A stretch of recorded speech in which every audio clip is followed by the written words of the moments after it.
Donc voilà, c'est une présentation autour du projet CAP 2050, donc qui est porté par l'Institut MID 2050, que vous connaissez sans doute.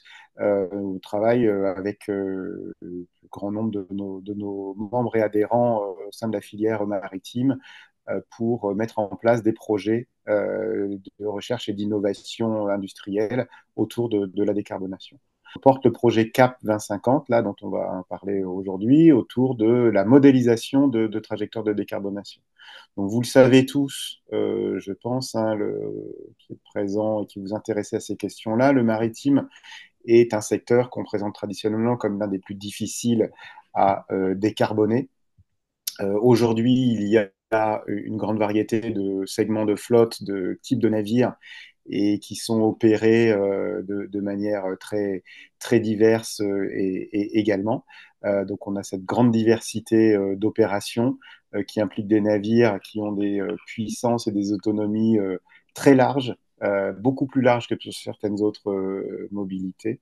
Et on regarde ça, il n'y a pas une solution unique pour décarboner, mais il y en a un ensemble que vous connaissez entre le passage biocarburant, enfin de carburant bas carbone, d'efficacité technologique, énergétique et de mesures également opérationnelles. Et parmi toutes ces options technologiques, il y a beaucoup d'incertitudes quant à leur maturité, leur performance et leur coût. Même si on a de disponibles aujourd'hui, elles sont quand même avec des taux d'adoption assez bas pour la plupart. Et puis, le secteur maritime, ça a été évoqué, je pense, avec les présentations précédentes, il devient de plus en plus, enfin, il est très contraint au niveau opérationnel, que ce soit d'abord sur les aspects économiques, techniques et aussi de plus en plus de manière, enfin, sur la réglementation. Et puis parfois, évidemment, ces contraintes, elles tirent dans des sens opposés pour les différentes parties prenantes. Voilà. Alors nous, ce qu'on pense, et à l'instar de travaux qui sont réalisés par Arnaud et Gwen, mais que effectivement, il y a vraiment un besoin pour les différentes parties prenantes au sein de la filière de disposer d'outils de modélisation qui leur permettent de se projeter sur l'avenir, qui leur permettent d'anticiper l'impact des régulations sur l'activité, qui peut apporter des données un peu plus consolidées pour construire des politiques publiques robustes, qui permettent de vraiment s'assurer qu'on peut atteindre ou pas à quelles conditions les objectifs de réduction des émissions de gaz à effet de serre, qui peut être aussi un outil d'aide à la décision, à l'investissement pour certaines solutions. On regarde des apports qu'elle donne en termes de réduction et puis des coûts qu'il y a à mettre en place. Et puis aussi qui permet de planifier finalement les besoins en ressources, qu'elles soient énergétiques, qu'elles soient financières, des technologies aussi, et puis au-delà peut-être des compétences, en tout cas des technologies. Donc voilà, c'est dans ce contexte que on pense à MIT comme avec d'autres acteurs, hein, dont vous au niveau académique, qu'un outil finalement de modélisation technico-économique sera utile. Et avec le projet CAP, on souhaite finalement développer un outil de filière. C'est un outil qui soit accessible aux différents acteurs au sein de la filière. Alors, cet outil, on en a fait à MIT, on a commencé par un outil preuve de concept développé sous Excel. Et en gros, il a été utilisé dans le cadre de la feuille de route de décarbonation du maritime, hein, qui est portée par l'État, par la direction des affaires maritimes, en lien avec les différents acteurs nationaux. Notre outil aujourd'hui, il se fonde sur une description des flottes enfin, il se fonde sur des données qui vont décrire les flottes et les technologies disponibles, par exemple les flottes, les types de navires, leur âge, les consommations, les émissions. Et puis, il se fonde également sur des modèles de consommation de navires, et puis des modèles de déploiement des technologies, c'est-à-dire leur disponibilité, leur adoption en construction neuve, voire en rétrofit, et puis des hypothèses de coût et de performance qui permettent de se projeter sur voilà, leur diffusion et leurs effets en termes de réduction de la consommation et des émissions. Donc, on a utilisé cet outil, il a été développé en 2022 et on l'a utilisé en 2023 et 2024 pour accompagner les réflexions de la filière, donc dans le cadre de la feuille de route de décarbonation. Les données ont été fournies par les différentes parties prenantes, hein, que ce soit les armateurs, que ce soit également les chantiers ou d'autres acteurs. On a validé ensemble voilà, un certain nombre d'hypothèses, c'est-à-dire concernant typiquement les gains en consommation, en émissions, ou les niveaux de maturité et des hypothèses assez réalistes sur l'arrivée de certaines technologies, en particulier bio et e-carburant.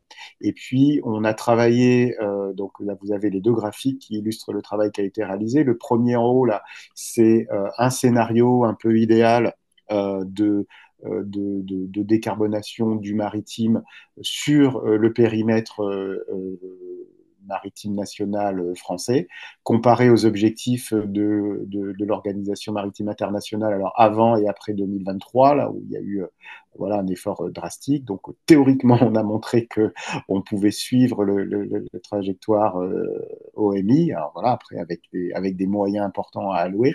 Et puis, on a affiné le travail l'année dernière, en 2024, toujours sous l'égide de la DG AMPA, en travaillant avec des données plus précises sur trois segments de flotte, les conteneurs, les ferries ou les gaziers.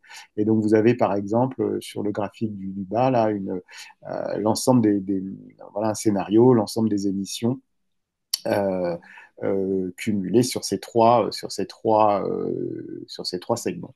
Voilà, donc on avait ce scénario de référence et puis des études plus spécifiques.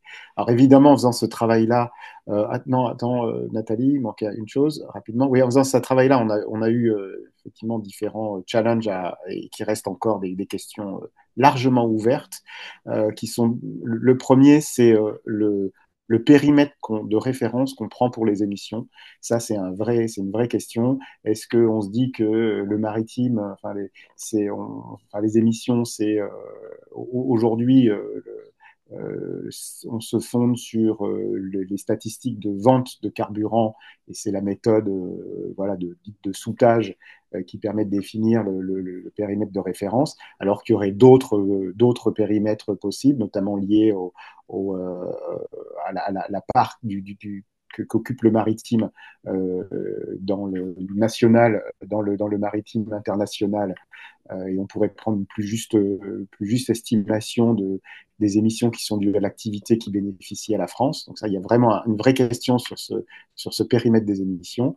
On sait aussi on a beaucoup d'incertitudes, évidemment, sur sur les données liées aux technologies, sur leur performance, leur disponibilité et les coûts.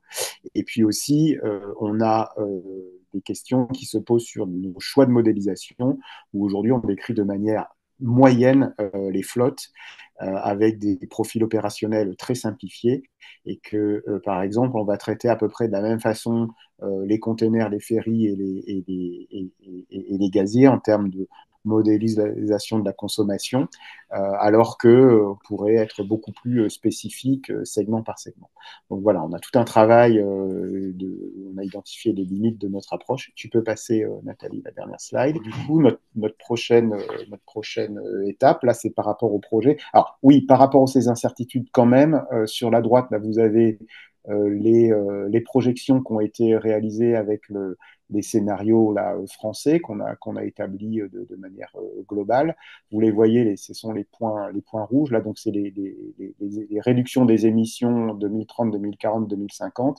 Et puis, un petit examen de trois publications. On a la variabilité de différents scénarios là, de décarbonation qui est en bleu. Donc, vous voyez comment on se situe par rapport à nos prédictions. Donc, on est à peu près, voilà, on est en ligne avec ces prédictions, en tout cas théoriques. La suite là, pour le projet, donc, c'est effectivement on lance un projet collaboratif enfin, global euh, où on va travailler avec une équipe scientifique dont l'école centrale. Et puis, veut développer un outil beaucoup plus, enfin, en tout cas, on a l'ambition de développer un outil plus avancé, notamment où on pourra aller vers des données beaucoup plus spécifiques sur les types de navires et également permettre des analyses plus avancées comme des analyses de sensibilité ou des analyses d'optimisation.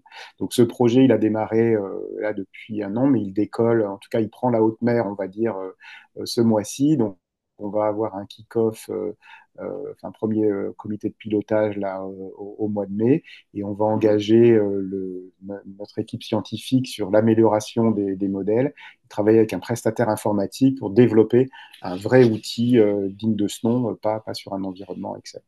Et on est effectivement ouvert à toutes les collaborations, donc en particulier avec le monde académique national et surtout également avec à l'international. Donc on a également des échanges prévus avec des experts de l'OMI là, pour consolider notre approche sur des données et des modèles. Voilà. Et en termes de voilà, apport qu'on peut imaginer avec vous, acteurs du monde académique, c'est ben, vous avez des connaissances et des données sur technico-économiques, sur les leviers de décarbonation, et donc, on est preneur de toute information, littérature scientifique à ce sujet. Donc, en particulier, effectivement, on échangera avec Arnaud et Gwen voilà, là-dessus, mais plus largement, si parmi vous, il y a des experts de certaines technologies et vous avez des données un peu plus consolidées, bah, moi, je me tiens à votre disposition pour échanger et voir vous pouvez contribuer avec ce regard académique et à consolider les données.